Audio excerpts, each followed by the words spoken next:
বাড়িতে থাকলেই সারাদিন খালি খাই আর খাই, আর এই খাই খাই চিন্তা করতে করতেই আজ কিন্তু বানিয়ে ফেলেছিলাম ব্রেড দিয়ে পিৎজা। চলো এবার তোমাদের দেখিয়ে দিই যে কিভাবে বানিয়েছিলাম। প্রথমে ব্রেড নিয়ে নিয়েছি, এটাকে থালার মধ্যে পরস্পর সাজিয়ে নিয়েছি।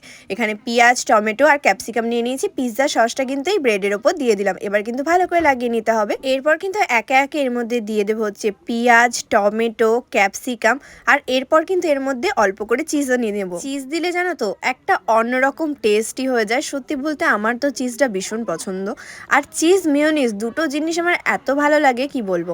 দেখো এবার কিন্তু আমি চিজটাকে ভালো করে গ্রেট করে দিয়ে নিলাম। এবার কিন্তু এর মধ্যে দিয়ে দেবো হচ্ছে মিওনিজ। এরপর কিন্তু এর মধ্যে দিয়ে দেবো চিলি ফ্লেক্স আর অরিগানো। এরপর গ্যাসে চাপিয়ে নেবো কড়াই, আর কড়াইয়ের মধ্যে কিন্তু দিয়ে নিতে হবে বাটার।